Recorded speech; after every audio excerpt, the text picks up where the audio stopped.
కేవలం పవన్ కళ్యాణ్ గారి వివాహ వ్యవస్థ గురించి మాత్రమే స్పందించడానికి పెద్ద సభలు పెట్టుకోమని మాకు ఎలాంటి పరక్కు పడదు. ఇప్పుడు దాని గురించి నేను మాట్లాడడానికి కూడా నాకు ఇంట్రెస్ట్ లేదు. ఆల్రెడీ ప్రజలందరికీ తెలుసు పవన్ కళ్యాణ్ గారికి 3 పెళ్లిళ్ళు అయ్యాయని, 2 విడాకులు అయ్యాయని, ప్రస్తుతం భార్యతోనే ఉంటున్నారు అని, ఆయన వ్యక్తిగత జీవితం గురించి రాష్ట్ర ప్రజలందరికీ తెలుసు. కొత్తగా పెద్ద సభలు పెట్టి దానికి సిద్ధం అని పేరు పెట్టి దానికి మళ్ళీ జగన్మోహన్ రెడ్డి గారు పెద్ద పెద్ద స్క్రిప్ట్ చదివి చెప్పాల్సిన అవసరం ఏం లే. మళ్ళీ చెప్తున్నాం, మా పవన్ కళ్యాణ్ గారికి 3 పెళ్లిళ్ళు అయ్యాయి, 2 విడాకులు అయ్యాయి. అయితే ఏంటి, దాని గురించి ఎవరికి నచ్చంలే, దాని గురించి అసలు వదిలేసేయండి, ప్రజలకు అవసరం లే. దాని గురించి మాట్లాడాల్సి వస్తే ఇంకా చాలా వెళ్ళాల్సి వచ్చింది, టైం వేస్ట్. అలాగే అభ్యర్థుల విషయానికి వస్తా.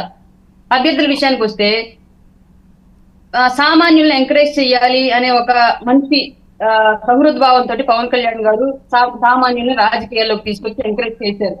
ఒకసారి 2019లో ప్రయోగం చేశారు. ప్రజలు దాన్ని మెచ్చల. సామాన్యులు మాకు అక్కర్లేదు, మాకు మోసగాళ్లే కావాలన్న ఉద్దేశంతో తీర్పునిచ్చారు. ఇవాళ మళ్ళీ అదే సామాన్యులను తీసుకొని మళ్ళీ బరిలోకి వెళితే మళ్ళీ మోసగాళ్లే అధికారంలోకి వచ్చే అవకాశం ఉంది.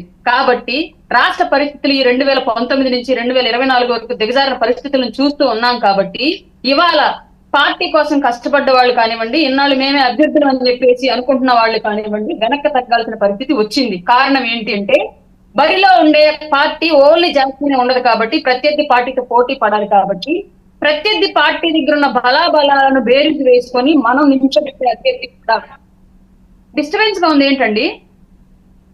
ఏం లేదు, మాట్లాడండి, క్లియర్ గానే ఉంది.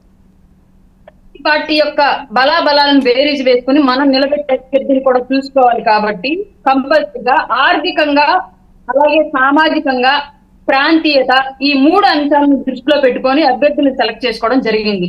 దాన్ని బట్టే ఇవాళ ప్రతి ఒక్కరికి టికెట్లు ఇవ్వడం జరిగింది. ఇందులో పార్టీ గెలుపు అనేది ఇంపార్టెంట్, కూటమి ఓట్లు ట్రాన్స్ఫర్ అవడం ఇంపార్టెంట్, కూటమి రేపు అధికారంలోకి రావడం అనేది ఇంపార్టెంట్.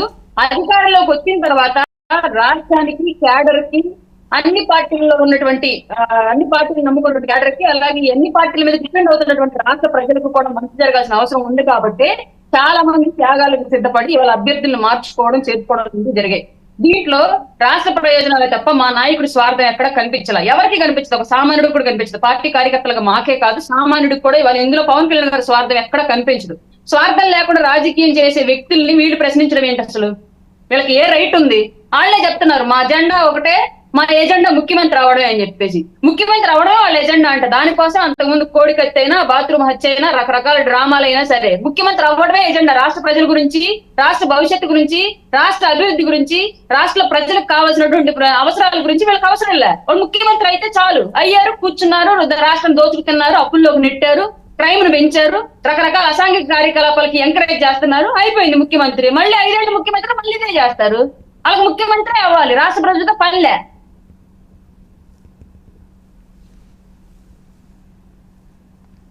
అరుణ గారు చెప్పండి సార్. ఓకే, పిఠాపురం సీటు ప్రకటించగానే పవన్ కళ్యాణ్ గారు అక్కడ పెద్ద ఎత్తున ఆందోళనలు జరుగుతున్నాయి. తిరుపతిలోని అదే పరిస్థితి. తిరుపతిలో అయితే మరింత వినూత్నంగా ఉంది. తెలుగుదేశం పార్టీ, జనసేన ఇద్దరూ మీటింగులు పెట్టుకుని ఆందోళన చేస్తున్నారు. అక్కడ బయట వాళ్ళని ఎట్టి పరిస్థితిలో తీసుకొస్తే మేము సహకరించమని. మనం దెబ్బతీని ఉండిద్ది. మొన్నటి వరకు మేము ముఖ్య అభ్యర్థులు అని చెప్పేసి చెప్పు తిరిగిన వాళ్ళకి సడన్ గా ఇలా చెప్తే ఈవెన్ కార్యకర్తల కోసమైనా ఇట్లాంటి అసంతృప్తి వ్యక్తపరచాల్సిన అవసరం ఉంటది కదా. 2 రోజులు అంతా చల్లబడిపోద్ది, యథావిధిగా ఎలక్షన్ గ్రౌండ్ లోకి వెళ్ళిపోతారు. ఇట్లా అనుకుంటే ఇప్పుడు ఈ దారుణాలే పెద్ద దాష్టికాలకు పాల్పడతాయేమో గెలుపుకు సంబంధించి అనుకుంటే, ఇప్పటి వరకు జగన్మోహన్ రెడ్డి గారు ఊరుకు ముందు ప్రకటించారు సిద్ధం అని చెప్పేసి ఇన్ఛార్జీలను లిస్టులు పెట్టి వాళ్ళకి తాలింపు వేసినట్టు దీంట్లో అక్కడ ఇక్కడ మారుస్తానే ఉన్నాడు. ఎప్పటికీ అభ్యర్థులను ఖరారు చేయలేదు. ఇంక వాళ్ళకి ఎంత దారుణం ఎదురవ్వాలి? అంటే ఒక్క విషయం ఇక్కడ అరుణ గారు, మిగతా టికెట్ల విషయం కాసేపు పక్కన పెడదాం.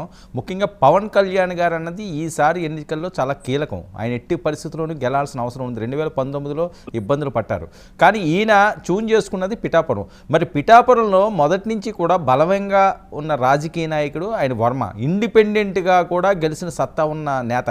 మరి ఆయన చంద్రబాబు నాయుడు గారు కానీ ఈయన కానీ ముందు సంప్రదించి ఇలాగ అనుకుంటున్నాం, ఒక ముఖ్య నాయకుడు అక్కడికి వస్తున్నాడు, మీరు సహకరించాలని ఆయనకి ఇన్ఫార్మ్ చేయలేదా? ఇది ఎక్కడో ఆ గ్యాప్ వచ్చినట్టుగా అనిపించట్లేదా?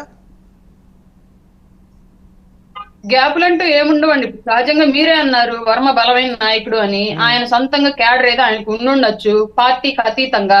ఇప్పుడు ఆయన క్యాడర్ సమాధానం చెప్పుకోవాల్సిన బాధ్యత ఆయనకు ఉంటది కాబట్టి ఖచ్చితంగా ఆయన చెప్పినా చెప్పకపోయినా ఆయన క్యాడర్ ఇట్లాగే అసంతృప్తితో బయటకు వస్తారు. ఒకవేళ చంద్రబాబు నాయుడు గారు బుజ్జగించడానికి ప్రయత్నం చేసినప్పటికీ కూడా ఆయన క్యాడర్ గాని ఆయన గాని సహకరించకపోయి ఉండొచ్చేమో బహుశా. దానిలో పెద్ద ఆశ్చర్యం ఏముండిద్దండి? ఎవరికైనా ఇప్పుడు కష్టపడి పనిచేస్తున్నప్పుడు అక్కడ ఉన్న పరిస్థితుల దృష్ట్యా టికెట్ సడన్ గా వీళ్ళకి రానప్పుడు ఎవరికైనా అసంతృప్తి ఉండేది కదా. 2 రోజుల్లో మళ్ళీ చల్లబడింది. మా పార్టీలో చాలా జరగలేదు నిన్న మొన్నటి వరకు, వైసీపీలో జరగలేదు చాలా నిన్న మొన్నటి అసలు ఏకంగా పార్టీలో మారిపోయి మళ్ళీ వచ్చి తిరిగి గూటికి చేరుకోవడం, లేదంటే బుజ్జగింపులు వెళ్ళి సజ్జల రామకృష్ణారెడ్డి గారు, వైవి సుబ్బారెడ్డి గారు వెళ్ళి బుజ్జగింపులు జరపట్ల హోటల్ రూమ్స్ లో కూర్చోబెట్టి, ఇవన్నీ సహజం అండి. అరుణ గారు నేను అది కాదంటలేదు, మిగతా వేరు.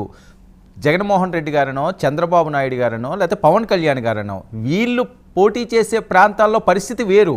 అక్కడ ఉండకూడదు కదా ఈ రకమైనవి, వేరే ప్రాంతాల్లో ఉండొచ్చు, అది వీళ్ళు బుజ్జగించాలి.